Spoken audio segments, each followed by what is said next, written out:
Salut à toutes et à tous, c'est Vic, j'espère que vous allez bien et bienvenue dans cette nouvelle review d'animé en Blu-ray. Aujourd'hui on va parler d'un film, d'ailleurs d'une personne que j'apprécie énormément en réalisation aujourd'hui, c'est les films de Satoshi Kon avec aujourd'hui Millennium Actress en édition Steelbook de 7ème Factory. Alors c'est le premier Blu-ray qu'on teste de cet acteur de l'animation japonaise maintenant, puisqu'ils se sont lancés avec Ronja et les Brigands, je crois, normalement en sous-titres, sur le marché de l'animation japonaise. C'était d'ailleurs un Ghibli Ronja fait par Goro Miyazaki, je crois, normalement, de mémoire. Là, aujourd'hui, on a leur deuxième sortie, Millennium Actress, en édition Steelbook. Avant de commencer, Millennium Actress a eu un remaster complet fait en 4K. C'est-à-dire que du coup, ils ont récupéré le 35 mm, c'est-à-dire la pellicule, entre guillemets, d'origine, et ils l'ont renumérisé entièrement et proprement, contrairement à ce qui a été fait sur Perfect Blue.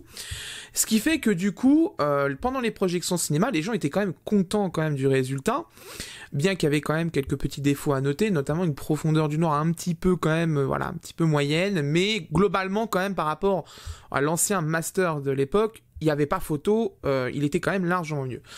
Donc du coup, les exploitants à l'international ont commencé à se dire on va peut-être faire une sortie physique avec le nouveau master. Aux États-Unis, ça doit se faire normalement. En Angleterre, c'est en cours avec All the Anime UK. Ils proposent en janvier une édition 4K Blu-ray plus Blu-ray 4K du coup, avec le poster, un livret, une belle édition boîte cartonnée, etc. Et nous, en France, on a eu du coup 7ème Factory qui s'est porté acquéreur des droits. Et on va commencer par quelque chose qui me dérange tout de suite. Tout de suite, vous allez voir, ça va être rapide. Ça, vous voyez ceci là? Édition limitée, DVD plus Blu-ray. Pourquoi nous proposer un DVD en 2020? Alors vous allez me dire, c'est chiant comme argument ça, mais en 2020, proposer encore du DVD en combo, alors qu'il y a un Master 4K qui existe et qui a été pensé dans cette optique, je ne comprends pas. Je ne comprends pas parce que tout simplement... on cherche justement, là, sur les œuvres de Satoshi Kon, à archiver la meilleure version. Donc là, automatiquement, avec un Blu-ray 1080p, c'est pas la meilleure. Ce qui va exister mieux, et on sait que de toute façon, le master en 4K, il est très beau, il a fait quasiment l'unanimité, même chez les personnes très tatillons, ça a fait l'unanimité. Donc là, on se tape une version 1080p qu'un DVD. Alors le DVD, il va falloir vraiment qu'on m'explique où est l'intérêt de cette techno encore. On mettait des DVD dans les Blu-ray 1080p quand on était en 2011, quand on essayait de faire la transition du DVD vers le Blu-ray pour les gens. Mais là, la transition, elle est finie. Elle est finie. La transition, maintenant, c'est Blu-ray vers Blu-ray 4K. Et c'est d'ailleurs pour ça qu'on voit maintenant des éditions 4K avec un Blu-ray 1080p dedans. C'est dans cette optique justement que là que la migration se fait, la deuxième migration se fait. On met plus de DVD dans les éditions Blu-ray quand il y a un Master 4K, c'est fini. On met le disque 4K et le disque 1080p et on le vend comme ça et c'est beaucoup mieux. Donc voilà, donc ça c'est le premier truc qui me dérange. Donc on n'aura pas la version 4K en France, c'est bien dommage. J'aurais bien vu All the Anime France s'en occuper et ça me fait chier. Mais c'est pas grave. Donc on va quand même regarder ce que propose cette édition Steelbook. Donc déjà... on a un flyers qui était collé par le haut comme ça avec le cellophane et tout, ça bougeait pas ça là-dessus, donc le petit flyers avec à l'intérieur une belle illustration qui est d'ailleurs je crois aussi dans l'édition anglaise d'All the Anime. Donc voilà, donc derrière on a un petit flyers pour expliquer ce que c'est, donc ils disent bien que c'est un combo DVD plus Blu-ray, le descriptif du film, 2-3 captures écran, ça inclut dedans l'interview de Taro Maki d'une durée de 8 minutes 30, une interview de Masao Molayama de 32 minutes 26. Là, on commence à rentrer dans les fichiers très lourds. Là, ça doit faire au moins 5 à 6 gigaoctets le fichier vidéo dans le Blu-ray. Et on va voir que ça a une importance. Et on a un making-of avec l'interview de Satoshi Kon qui dure 40 minutes. Ah là, on tape dans les fichiers qui font plus de 7 gigas, ça sans problème. Au niveau des spécifications, c'est en DTS HDMA pour le Blu-ray, aussi bien en VO qu'en VF, avec les sous-titres français, ça là-dessus, pas de problème. Et voilà, avec le liste du staff en bas, etc. Le DVD, on s'en fout, parce que qui regarde un DVD quand on cherche de la qualité en 2020, les gens qui ont encore des platines DVD, en général, regardent Netflix. Voilà. Je vous le dis. Donc le Steelbook. Alors le Steelbook par contre je suis très content, c'est plutôt joli. Franchement là-dessus, beau le Steelbook quand même. Là-dessus, pas de problème. plutôt joli, de rouge vêtu avec du dessin en noir et en rouge très foncé. Ça, c'est très joli par contre. Là-dessus, je tiens mon chapeau à 7ème Factory, qui a fait le bon choix au niveau du steelbook dedans. Alors là, du coup, ça, on rentre dans les trucs un petit peu dommages. Le disque a quasiment le même visuel, à l'exception du DVD qui en bas a un dégradé de bleu, qu'il n'a pas sur le Blu-ray. Et le DVD, comme vous voyez en haut, en bas, est marqué pâle.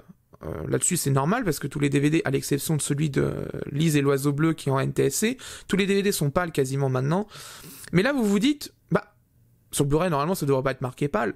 Vous inquiétez pas, j'ai été vérifié, c'est bien dans la vitesse d'image d'origine du film. C'est bien en 23,976, comme à l'origine, diffusé au cinéma, il n'y a pas de problème. Donc là-dessus, pas de problème, hein, donc voilà, 2 disques, hein, bien sûr. Il n'y a pas d'OST, il n'y a pas de disque 4K, du coup, hein, c'est vraiment dommage. Avec un beau visuel à l'intérieur. Ça, là-dessus, le steelbook, je pense que c'est ce qui manque à l'édition anglaise d'Olzianim. Ils auraient pu en proposer un au lieu du digibook. C'est vrai qu'Olzianim France, sur l'édition des Enfants du Temps, propose une belle version là-dessus en steelbook. Mais voilà, je pense qu'Olzianim Angleterre reste encore un petit peu fan du digibook, c'est dommage. Bon, après, c'est un choix, hein. Je sais que il y a ceux qui sont anti-steelbook et il y a ceux qui sont anti-digipack. Donc voilà, donc c'est un petit peu compliqué. Moi, de ce que je vois là pour l'instant, bon, c'est plutôt pas mal. Bon, la mention pâle sur le Blu-ray, ça c'est un fail de leur part. Je pense que la personne au graphiste n'a pas fait attention qu'il fallait enlever le logo pâle, parce que ça, il n'y a rien de tel pour quelqu'un qui connaît comment fonctionne le Blu-ray pour lui faire peur tout de suite. Donc voilà, donc très beau le steelbook là-dessus, pas de problème. Je pense que ça a quand même le mérite d'être un bel objet, je dis bien d'un bel objet. Mais maintenant, c'est vrai que, comme je l'ai dit, le disque 4K absent, ça m'embête un peu quand même, parce que franchement, pourquoi se taper vraiment encore des éditions DVD Blu-ray en 2020, c'est pas possible. Franchement, je vais être très honnête avec vous, je sais déjà la raison de pourquoi il n'y a pas de disque 4K. 7ème Factory n'ont pas beaucoup de moyens, et ils ont dit, on va pas faire de disque 4K parce que ça va nous ruiner. Sauf que le problème, c'est que quand on acquérit des droits, et qu'on acquérit surtout des droits d'un Satoshi Kon, qui a un master qui va être exceptionnel, parce que ils ont reçu un master 4K, hein, faut pas rêver, qu'ils ont réduit en résolution pour mettre en 1080p, c'est sûr et certain. Quand on a un master de cette qualité, on peut pas se dire, Blu-ray 1080p, ça suffira. Non, parce que le Blu-ray 4K apporte beaucoup de choses. La compression H265, la possibilité de faire du DTS, du DTS à très grosse profondeur, avec très grosse qualité, voire même du DTS:X ou du Dolby Atmos. La compression H265 est beaucoup plus respectueuse des films avec du grain, ce qui est le cas d'ailleurs de Millennium Actress, parce que quand ils ont renumérisé le film, ils ont remis le grain tel qu'il était d'origine sur le film, ça c'est une très bonne chose, mais le problème c'est que du coup les compresseurs H264, donc des Blu-ray classiques, n'aiment pas trop ça en général. Donc c'est un peu le problème. Donc on va regarder quand même de toute façon la qualité vidéo, mais déjà ça me fait chier parce que pas de disque 4K alors qu'en Angleterre ils vont l'avoir et ça c'est quand même relativement chiant. Bref, moi je vais aller voir le film. De toute façon ça va être très rapide parce qu'un film de 2 heures c'est plié en 2-2. Faudra juste que je regarde la VF si c'est bien la même que celle de l'époque, parce que si vous voulez, je vous montre. J'ai le DVD d'époque, hein, bien sûr, qui d'ailleurs avait des spécifications assez flippantes, hein, quand même, mais qui était plutôt bonne qualité, quand même. Faut être honnête, avec le master d'époque, au niveau pixelisation, etc., c'était quand même pas mal sur le DVD. Vous voyez, il avait 4 pistes audio. Il avait le japonais, le français, l'allemand et l'espagnol en 5 points. Et il avait 4 pistes sous-titres français, anglais, espagnol, allemand. C'est pour vous dire quand même que là-dessus, à l'époque, on compressait beaucoup, hein, quand même sur les DVD, parce que je vous rappelle qu'un DVD fait 9 gigas et que chaque piste audio Dolby Digital fait en général en 5 points, je crois 458, 550 MB, 550 mégaoctets à peu près. Imaginez ça x4. Voilà. On perd déjà quand même pas mal de place. Le Blu-ray avait quand même pas mal arrangé les choses. Le Blu-ray ultra haute définition a aussi encore plus amélioré les choses. Parce qu'on peut arriver à des débits monstrueux de 100 mégabits. On peut mettre 10 pistes audio, ça pose pas de problème. Les limitations sont tellement loin qu'on peut s'amuser à faire ça. D'ailleurs, si vous achetez les Blu-ray 4K Star Wars, vous allez voir dedans qu'il y a toutes les pistes audio. Et du coup, c'est le même disque entre les différents pays, en fait. C'est exactement le même disque. Vous avez le disque américain, le disque français, le disque anglais, tous les disques au monde, ils ont les mêmes pistes. Voilà. C'est pour vous dire, hein. On a tellement uniformisé tout ça pour régler les problèmes au niveau coût de production et surtout des normes et des limites du support physique. Là, elles ont bien été repoussées sur les Blu-ray 4K. Donc c'était quand même dommage pour 7ème Factory de se priver de ça quand même. Hein. Franchement, c'est un petit peu dommage. Bref, moi je vais aller voir le film. Pour vous, ce sera dans quelques secondes. Pour moi, ce sera dans quelques heures.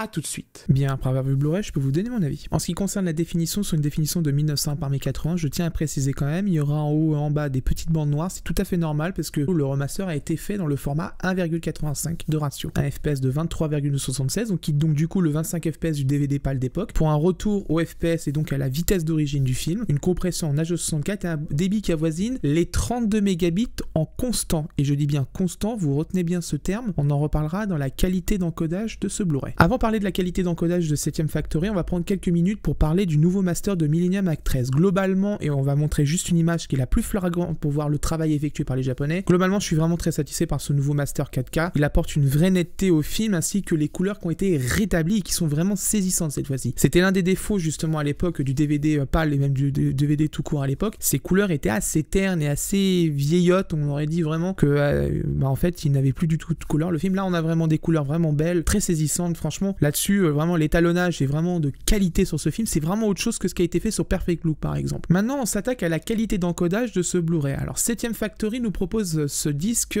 en version 1080p du film, donc du coup, avec une compression en débit vidéo constant, c'est-à-dire qu'il n'y a aucune variation du débit, aussi bien sur les scènes peu complexes, donc les scènes fixes quand il y a des dialogues, que sur les scènes très compliquées, quand par exemple dans un film il y a des combats, il y a de la pluie, il y a des voitures qui passent ou des trucs comme ça, où il y a vraiment de l'action, normalement sur un débit variable, qui est l'autre cas d'école en vidéo. Le débit variable a l'avantage qu'on lui donne une contrainte de débit moyenne et s'il a besoin, le compresseur H264 peut monter un peu le débit quelques temps pour pouvoir garder une qualité optimale. Et là, nous sommes face au cas contraire, c'est-à-dire que 7ème Factory a contraint le compresseur H264 à maintenir, quoi qu'il arrive, le débit de 32 mégabits par seconde. Et on va revenir de ça, c'est assez important comme choix. Faire un tel choix, c'est se tirer une balle dans le pied, en fait, tout simplement, car ce film possède un grain typique de tous les films d'époque. Et ça, les compresseurs H264, 3/4 du temps, ils détestent ça. Quand ils sont bloqués en vidéo, en général, ça va commencer par des choses assez simples. Ils vont commencer par lisser le grain, commencer un petit peu à attaquer les couleurs du film, un petit peu, pas beaucoup, mais un tout petit peu. Et au final, s'ils n'arrivent toujours pas à garder une qualité satisfaisante dans les scènes compliquées, ils vont passer à une pixelisation et à un lissage total dans les scènes compliquées. Et bien, c'est ce qui se passe justement dans ce Blu-ray. Je vous montre la courbe de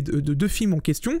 Sur une des courbes, vous voyez, c'est celle de Violet Evergarden, qui est un des films que j'ai fait justement sur la chaîne, qui a un encodage en débit variable. Donc du coup, comme vous le voyez, en violet, c'est la contrainte de débit moyenne du film que a voulu la personne qui a fait l'encodage. Ce qui est en rose, tout ce qui se dépasse et qui approche de la ligne des 50 mégabits qui est tout en haut, c'est justement la marge de manœuvre du compresseur H264 à maintenir une qualité optimale. Et bien sur l'autre courbe que vous voyez, celle qui est toute plate, c'est celle de 7ème Factory sur ce Blu-ray justement, qui a contraint le compresseur H264 à un débit constant. Et bien la conséquence toute simple, c'est que tout simplement, dans les scènes sombres et dans les scènes en mouvement, ça pixelise et le grain se fait lisser. C'est très dommage d'avoir fait un choix comme ça, et tout simplement parce que ce choix est lié au fait d'avoir voulu absolument maintenir les bonus dans le même disque Blu-ray, ce qui est une erreur vu le poids qu'ils prennent dans le disque. Il y a à peu près 14 gigaoctets qui est pris sur le Blu-ray 50 Go, c'est juste les bonus. Donc du coup, si on avait dégagé les bonus, enlevé le DVD, mis un disque bonus, on aurait eu la totalité du Blu-ray pour pouvoir mettre un encodage à débit variable, avec un débit conséquent pour pouvoir enfin satisfaire vraiment le choix des gens de vraiment voir ce film dans la qualité la plus digne possible, et donc d'avoir un débit variable, ce qui aurait énormément aidé le compresseur H264 et qui aurait évité qu'il lisse le grain, qui commence à pixeliser et qui au final ne fait pas le travail comme il le faut. Il y a des débits variables, des débits constants qui sont utiles, mais ça a des sommes, enfin ça a des valeurs astronomiques. On parle de 80, 90, 100 mégabits, pas 32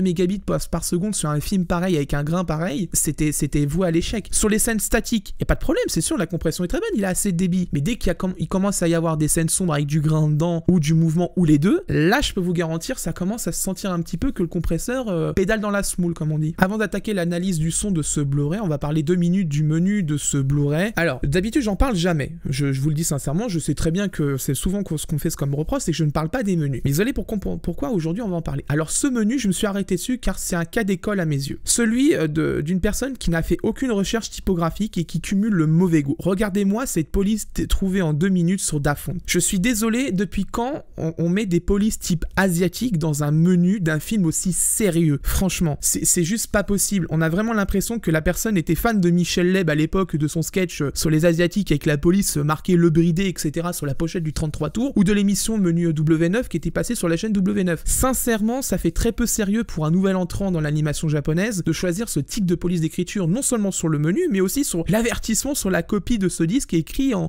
écriture asiatique qui est illisible à 2 mètres de distance, c'est une horreur. Enfin, je comprends pas comment on peut avoir aussi vraiment peu de goût dans le choix d'une typographie, c'est quand même incroyable. Bref, c'est ridicule à mes yeux. Et donc au niveau du son, nous sommes sur une piste VO et VF. Alors il y a une piste VO en DTS HDMI à 5 points et une piste stéréo en 24 bits 48 kHz. La VF, elle, est en DTS HDMI elle aussi et en stéréo aussi, mais en 16 bits 48 kHz. Donc du coup, la VF n'a pas bénéficié du passage en 24 bits. Je pense que du coup, elle n'a pas été totalement remasterisée. Elle est restée sur les technologies d'époque jusqu'elle profite du débit maximal du DTS HDMI. Globalement, le son est le grand gagnant de cette édition Blu-ray. Adieu le Dolby Digital très compressé du DVD. Bonjour aux pistes audio sans perte de qualité, dit lossless. Sur la VO, le mixage est vraiment très bon. Vraiment, je l'ai vraiment beaucoup apprécié. C'était vraiment excellent. J'ai vraiment passé un très bon moment sur le film avec le son. La piste son est sublime. Pour la VF, je pense qu'elle est quand même un peu en retrait. Elle n'a pas non plus une remasterisation exceptionnelle. On sent quand même que l'époque au niveau des mixages, c'était pas non plus ce qu'on fait aujourd'hui en film. On sent les années qui sont passées. Mais la VO, franchement, est vraiment très convaincante. Et concernant le casting au niveau du doublage, bah tout simplement, c'est la VF d'époque qui a été récupérée sur ce Blu-ray. Donc du coup, c'est exactement la même. Mais comme d'habitude, si vous voulez faire un avis, voici un petit extrait.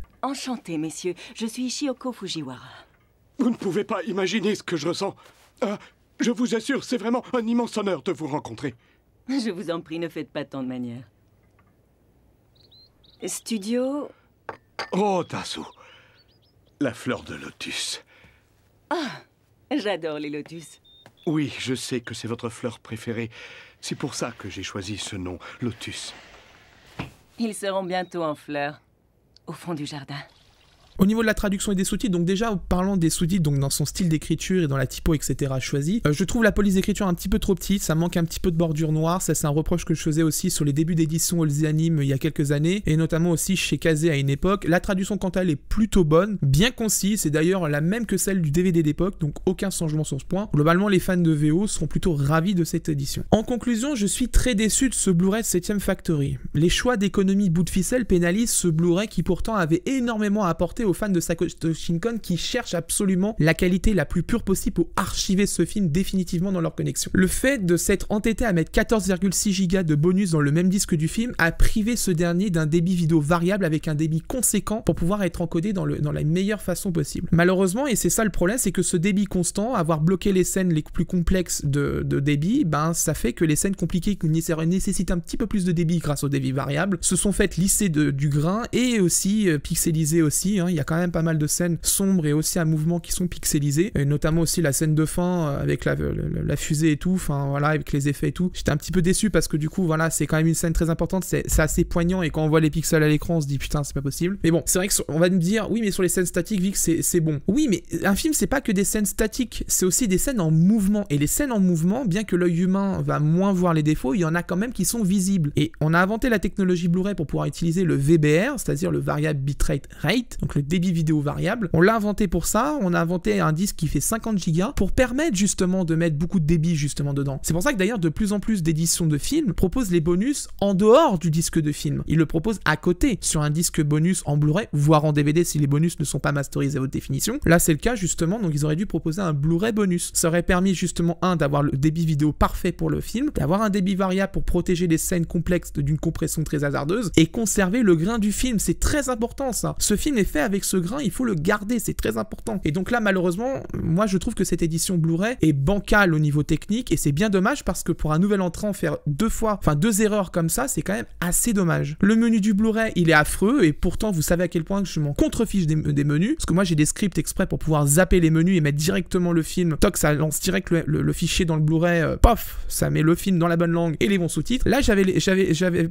pas réussi à le faire fonctionner, et bah étrangement j'ai pu voir l'étendue des dégâts là-dessus, et voir la police d'écriture là-dessus, franchement, c'est pas possible. La personne qui a fait une recherche d'afont.com avec police asiatique dans la liste, c'est pas sérieux, c'est vraiment pas sérieux. Seul l'audio de ce film rattrape le reste, il est d'ailleurs de qualité largement supérieure au DVD d'époque, il n'y a même pas photo là-dessus. Le DVD d'époque se fait renvoyer à la poubelle tout de suite d'un claquement de doigts avec ce Blu-ray qui propose du DTS HDMI vraiment de qualité. En VF, un peu en retrait, mais la VO est vraiment sublime. Par contre, on peut se poser la question pertinente de pourquoi proposer un DVD en 2020 alors qu'un disque 4K existe ailleurs chez Olzianim Angleterre et qui sortira en janvier 2021. Les précommandes vont ouvrir sont même déjà ouvertes d'ailleurs, je crois, normalement au moment où j'écris ces lignes, ce qui nous prive, nous, pauvres Français, encore une fois, de la définition dont ce master a été créé. Il a été créé en 4K UHD. Pourquoi ne pas nous proposer un 4K UHD? Les gens auraient été prêts à payer le prix fort. C'était pas un problème. On l'a vu pour Withering With You, qui est un animé populaire au niveau des gens, parce que c'est du Makoto Shinkai. Là, on parle de Satoshi Kon. Niveau réalisation, c'est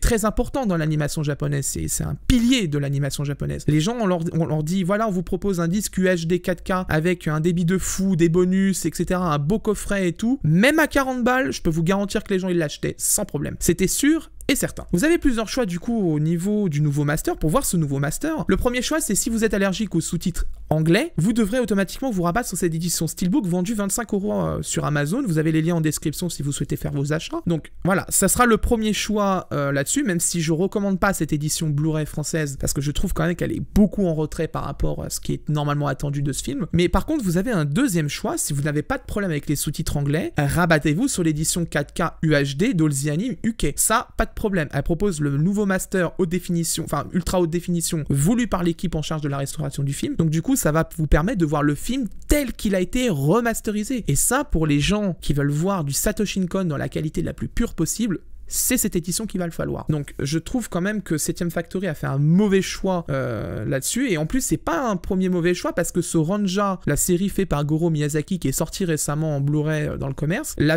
version vendue en France n'a même pas l'audio japonais. Ils ont que l'audio français et la piste française. Et la réponse à cela, ça a été ça coûte cher de faire des sous-titres. Oui, mais voilà, ça c'est typiquement ce genre de discours je ne peux plus entendre en 2020. Faire une édition Blu-ray d'un animé japonais, ça coûte de l'argent. Point barre. On peut pas faire des économies de bout de ficelle comme on essaye de le faire chez certains. On l'a vu ce que ça donnait sur certaines éditions Blu-ray, ça va droit à la catastrophe et ça finit par un boycott des gens. Et ça, au bout d'un moment, quand on est nouveau dans le secteur, on peut pas se permettre ça, c'est pas possible. On peut pas se permettre de dire aux gens, bah ça coûte cher, ceci, cela. Ça commence à avoir une communication qui ne me plaît pas trop. Quand on voit comment ça se passe dans notre beau pays, certaines éditions, comment elles sortent, notamment chez Kazé avec la communication foireuse sur Nana, la communication foireuse qu'il y a sur la majorité de leurs films d'ailleurs quand ils sont ratés. Par contre, quand ils sont bien, il faut le dire, il y a quand même de bonnes choses aussi chez Kazé, My Hero Academia, etc. Mais quand il y a des trucs qui sont ratés, moi je trouve que quand même le discours qu'on entend en France de oui mais ça coûte cher, oui mais ceci, oui mais cela, faire une édition Blu-ray physique de toute façon ça coûte cher.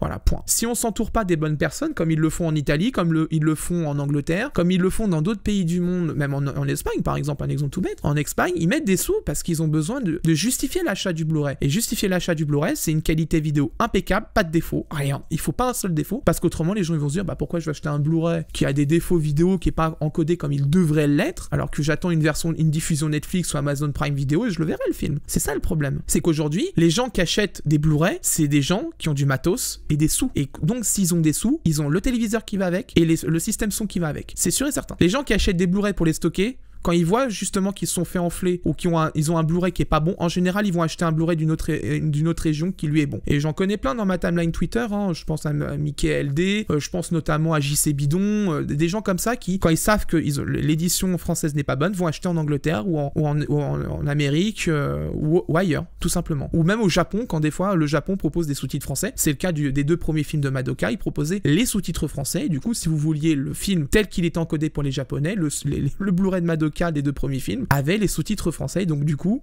c'était parfait pour les gens qui voulaient le voir. Voilà, donc moi j'aime pas trop ce discours, j'en discute un petit peu avec vous là-dessus. Ce discours de ça coûte trop cher, c'est pas entendable aujourd'hui en 2020. Et c'est pas surtout envisageable de sortir des éditions Blu-ray avec un DVD en 2020.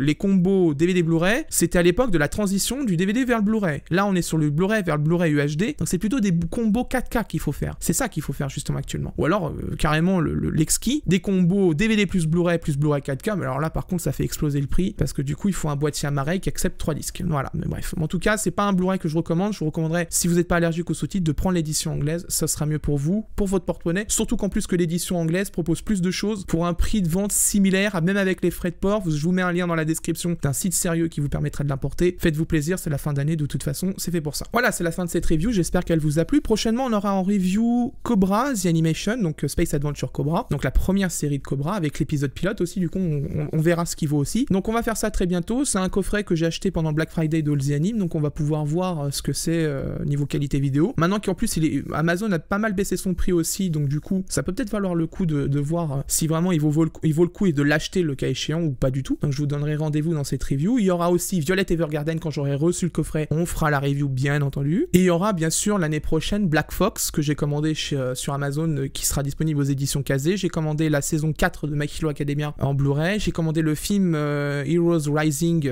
qui va sortir l'année prochaine. Je crois que c'est en mars normalement. Donc, etc., etc. Globalement, j'ai fait pas mal de précommandes pour pouvoir préparer les reviews à l'avenir. The Promised Neverland, vous verrez de toute façon si c'est sorti aujourd'hui ou si c'est pas encore sorti. Quelque chose va arriver sur la chaîne au sujet de The Promised Neverland. Restez connectés, surveillez l'actu de la chaîne et n'hésitez pas à me suivre sur Twitter, c'est très important. C'est là-bas souvent que je commence à faire mes pré-reviews sur Twitter. J'explique déjà ce que je vois et ce qui me plaît et ce qui me plaît pas. Je vous invite à me suivre dans la description, je vous ai mis le lien vers mon Twitter, si vous voulez juste me suivre là-dessus, c'est très bien. Parce qu'en général, je poste pas trop sur Facebook parce que l'interface est assez lourde pour poster, c'est assez chiant. Donc voilà, n'hésitez pas à me suivre sur Twitter, ça me fera plaisir. Puis en plus, je suis pas quelqu'un qui spamme beaucoup. Je raconte souvent ce que j'achète en Blu-ray et je parle de mes reviews, donc voilà, c'est tout.